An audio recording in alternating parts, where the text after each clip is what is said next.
Hello and welcome to Big Red Journeys. I am your host Big Red, and today's journey brings us to the Bowers Museum here in sunny Santa Ana, California. We are here today on the final weekend of Inside the Walt Disney Archives, a dazzling display of over 400 unique pieces and artifacts and movie memorabilia and props from the vast world of Walt Disney himself. Things that came out of his creative genius are here. The items that he himself touched, stuff that came from the original creation of Disneyland, and much more. So please, if you care to follow me along on this journey, let's go.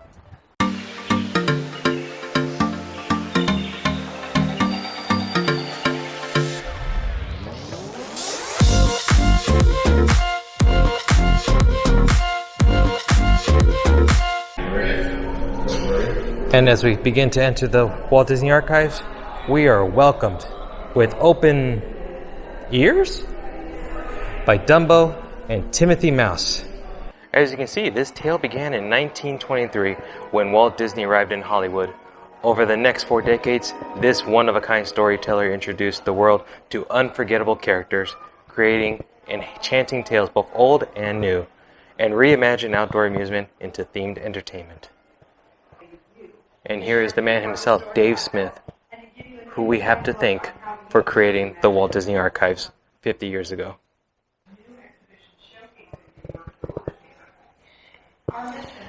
On Walt's passing in 1966, they closed the door to his office and left it exactly how it was. This, unfortunately, is not Walt's desk, but it is an exact reproduction that was used in the movie Saving Mr. Banks starring Tom Hanks. The real desk still lays in state at Walt's office at the animation studios in Burbank. Now, an interesting fact about this birdcage, this is one that was actually brought back by Walt Disney from one of his travels, and he actually showed his engineers over a wed this birdcage, as he was just intrigued with the motions and the act and the behavior of that little mechanical bird inside the cage. This bird was the inspiration for all the animatronics going forward that WED design created. And here on display we have some surveying tools, including the very famous brass survey markers that you probably notice on the floor around Disneyland Park.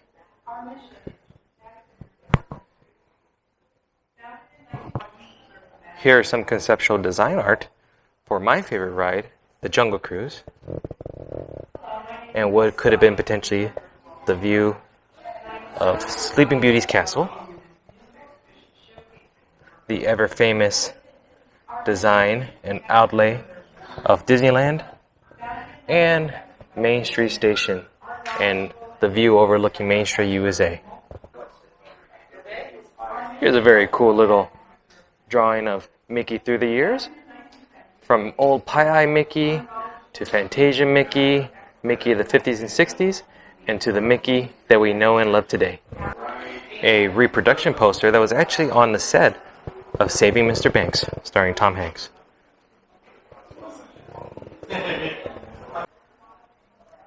Here are some story sketches from the Pastoral Symphony from Fantasia, and some actual furniture from the Burbank Animation Studios, circa 1940. Some more Fantasia art on the walls, including Yensid, which, if you don't know, fun fact, Yensid, spelled backwards, is Disney. Oh good, it looks like the archives are open today.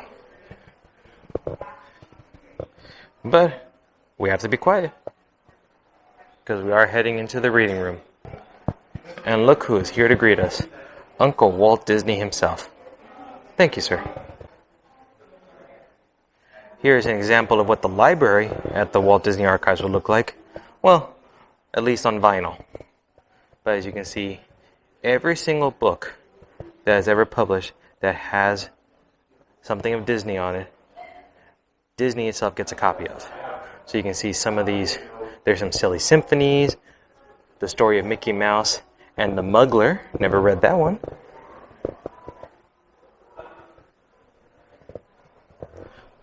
Walt Disney movie posters, Disney Who's Who, and looks like some art books of The Lion King, art of Mulan, art of Pocahontas, and much, much more. Celebrating Mickey's 60th birthday, here is a promotional press kit and some story script pages from The Brave Little Tailor, Mickey's first appearance in Steamboat Willie. Here is Playing Crazy, and fun fact, this one right here, this actually has Mickey Mouse tussling his hair a little bit because he sees an image of Charles Lindbergh, who had his very famous flight not too long before this cartoon came out. And here are some more for the Carnival Kid. One of the earliest items, and in my opinion one of the best items incorporated into the Walt Disney Archives, is the actual snow globe from Mary Poppins, 1964. You probably saw it on a recent episode of Pop Culture on Disney+. Just amazing. This is movie history right here. You can even see some of the original confetti birds inside the globe if you look closely. Something quite interesting is this commissary menu from the Walt Disney Animation Studios. Look at that. Look at the prices. A shrimp cocktail, 35 cents. Steak, look at that. New York cut filet mignon for $1.25. You cannot beat these prices. When Disneyland opened in 1955, hosts and hostesses, which today are known as cast members, were issued originally bronze badges, imprinted with an ID number. This one right here, number 1, is Walt Disney's himself. This was his badge.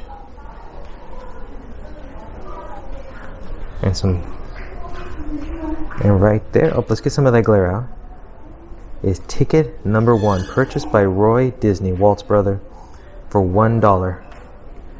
Just imagine if we can go to the park for $1 nowadays. Here we have a few examples of some cast member badges from around the world, including Hong Kong Disney, Shanghai Disney, Tokyo Disneyland, and Euro Disney.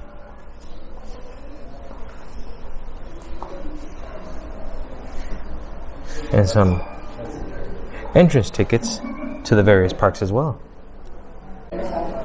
Here's an interesting headpiece that probably looks familiar to a lot of you. The actual coonskin hat worn by Davy Crockett, Fez Parker himself. The Sword of Zorro, used by Guy Williams from the TV show. Some nursery blocks from Mary Poppins, 1964. A scale model of the Congo Queen, an example of the boats used on my favorite ride from Disneyland, the Jungle Cruise, which of course took great inspiration from the movie The African Queen, starring Humphrey Bogart and Katharine Hepburn, 1951. And Mary Poppins' famous carpet bag. Look at it. The leather has been worn down a little, but still looks great and amazing. These are what are known as the Charlotte Clark Mickeys. Charlotte was a seamstress in the 1930s who created the first versions of Mickey Mouse and Minnie Mouse dolls for Walt Disney. So here are some here on display. This Goofy is actually manufactured by the Knickerbocker Company. A Bambi, one of Charlotte Clark's Bambis, and a metal tin toy created by the Lionel Corporation, Mickey and Minnie pushing the hand car. A traveling case of Snow White and the Seven Dwarfs. And here are some really cool rare items. A stencil set of Oswald the Lucky Rabbit, a writing pad, Mickey Mouse writing pad, and everyone always loves a nice Mickey Mouse watch, but this one's actually $2.95 from 1933. Look at that. Now here is something very special. If you know Walt, you knew that he loved trains. And this particular Mickey Mouse, who's gussied up in his nice engineer's outfit, this was one that was at opening day, riding along with Walt on the trains around Main Street Station. There's actually a very famous photo of Mickey hanging out the engineer's side with Walt. So this Mickey Mouse doll was actually held and beloved by Walt. That is pretty cool. And here we have the oldest item on exhibit here.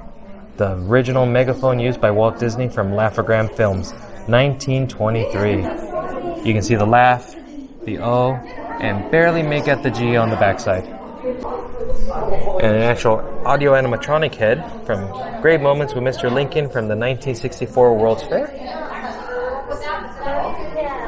And a live action reference costume from the 1940 film Pinocchio.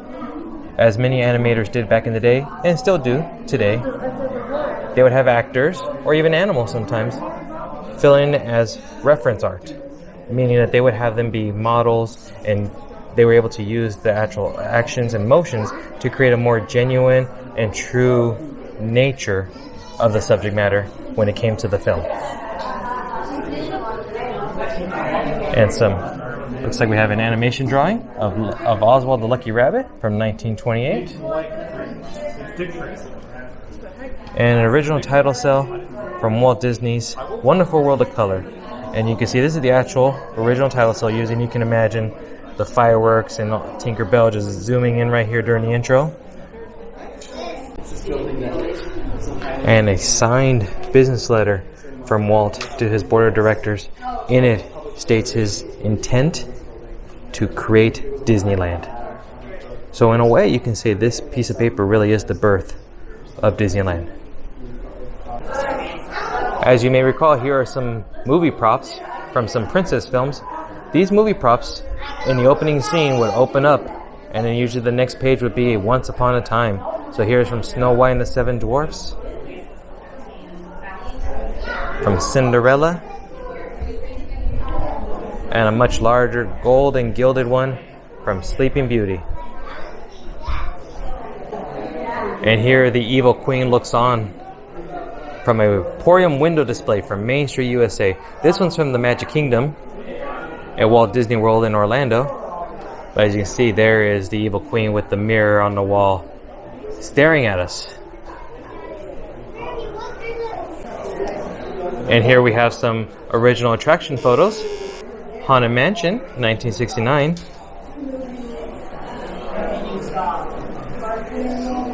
And the Pirates of the Caribbean sail with the wildest crew that ever sacked the Spanish Main.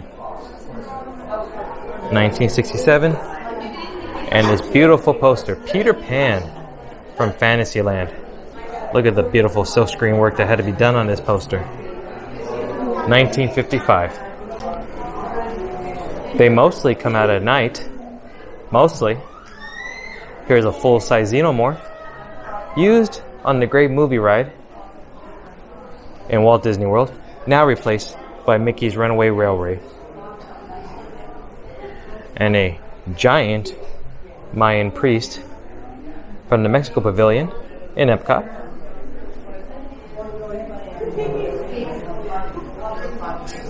And who could ever forget the beloved Captain Rex from the original Star Tours, 1987. This, of course, is how he looked before he became the famous DJ in Batu.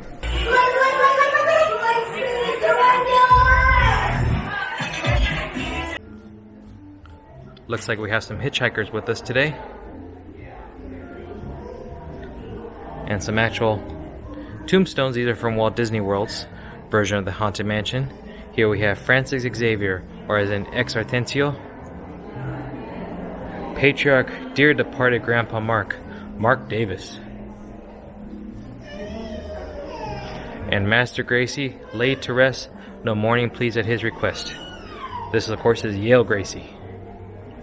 And we have the tightrope walker hanging above a alligator in the bayou. Attraction poster again of Haunted Mansion, and 3 men sinking into quicksand. And here we have a collection of costumes worn by actors from various films, productions on Broadway, including Elsa and Anna, Clue from Tron Legacy, worn by Jeff Bridges, and there right there is an identity disc.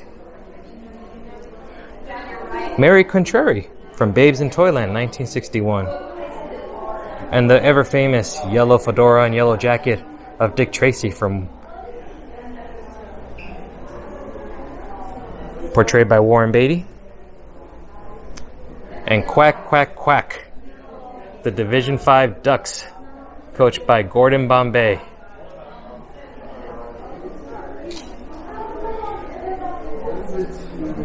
Insert Roy Orbison music here. But we have the dress worn by Julia Roberts in Pretty Woman, 1990. And from the live-action remake of Cinderella, Lady Tremaine, here's Cate Blanchett's dress. Very nice. Love this green and that hint of purple that pops out. Queen Elizabeth, worn by the very famous Dame Judi Dench. Shakespeare in Love, 1998. Cruella de Vil, the Mistress of Fashion. 102 Dalmatians, worn by Glenn Close, with the Asian dragon inspired. And the most recent Mary Poppins Returns, outfits worn by Lin-Manuel Miranda and Emily Blunt as Mary Poppins.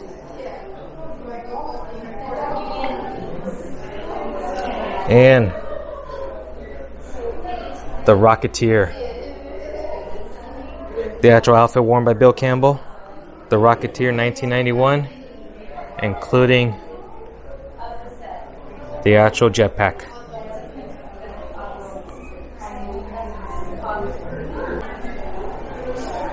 Here we have a 1915 Model T from The Absent-Minded Professor, used by Fred McMurray. Ed Wynn's bicycle piano from the Golden Horseshoe Review, 1962. And one of the Love Bugs, Herbie the Love Bug, from Herbie Fully Loaded. Here we have Captain Jack's compass from Pirates of the Caribbean, The Curse of the Black Pearl, used by Johnny Depp. And Dead Man's Chest, Davy Jones's chest from Pirates of the Caribbean, Dead Man's Chest, 2006. Oh, bother. This cuddly old bear is from Christopher Robin, 2018. He is a live-action reference stand-in doll. Don't you just want to go and give him a nice little cuddle? Here we have a live-action reference model of Roger from Who Framed Roger Rabbit, 1988. This live-action reference model would be used as a way for actors and production crew to kind of have a visual cue of where to put their eyes and in which direction to talk in the film, before, of course, Roger himself was animated into it. And here we have Wilson from Castaway, starring Tom Hanks, who, of course, was Tom Hanks' best friend throughout that whole ordeal. A couple production models of Cogsworth and Lumiere from the live-action Beauty and the Beast, 2017. And some movie props from Muppets Most Wanted. Here we have Kermit, the Swedish Chef, the Great Gonzo, the even greater Fozzie, Animal, and then of course Senorita Piggy. Here we have the actual electromagnetic shrinking machine from Honey, I Shrunk the Kids, 1989. Now you may recall in an episode of Prop Culture on Disney Plus that they were able to find this, but they had to do a couple rebuilds and add some pieces and customize it, but they were able to bring it back to life. Amazing. And if we keep going this way, we end up at, whoa, look at that. What is this? This looks like a actual lighting reference model from the Jungle Book. This is, of course, Baloo from the live-action film. Now, amazing finds right here, including this one, an actual chimney sweep broom from Mary Poppins 1964. Look at this. Story, I believe, behind this one is that there was a dancer or an actual actor took this at the end of production and kept it in their collection for a while until they were able to reclaim it. And here we have some actual movie props used by Rick Moranis, including his digital watch and glasses from Honey, I Shrunk the Kids. A maquette of Jessica Rabbit, and Prince Caspian's sword from the Chronicles of Narnia.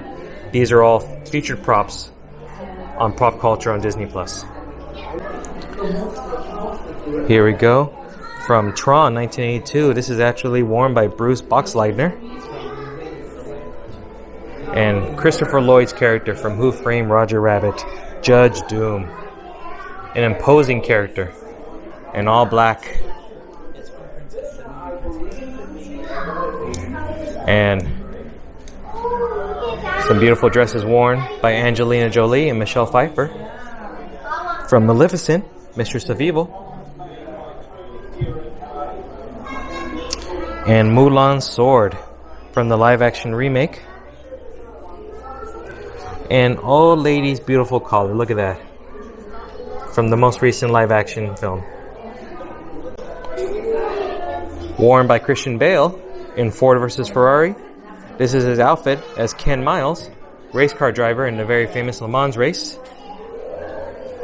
And speaking of Le Mans, here it is, the old car number 1, the Ford GT. In the classic Le Mans Ford, this vehicle was used in the movie Ford vs. Ferrari. Now, if you know anything about me, you know I'm a huge fan of cars, especially Fords. And even more especially, old classic Mustangs. But one of my dream cars forever and ever has always been an old classic Ford GT, especially in the Le Mans blue. Beautiful. Here we have an art production model of Pride Rock from The Lion King. You can see Mufasa and Simba right there, overlooking their domain as the elephants, the wildebeest, ibexes, giraffe, and I don't know what those are. They must be new. As they all come to pay their respects to the new king. Here we have a scale replica of what the front of the Burbank Animation Studios would look like, including the 7 pillars right there. The pillars of the dwarfs from Snow White and the 7 Dwarfs holding up the building. And roughly, as it sees right here in the middle, is well, this is actually the Disney Legends Award, but it's acting as the fountain that would be found in the center of the courtyard here.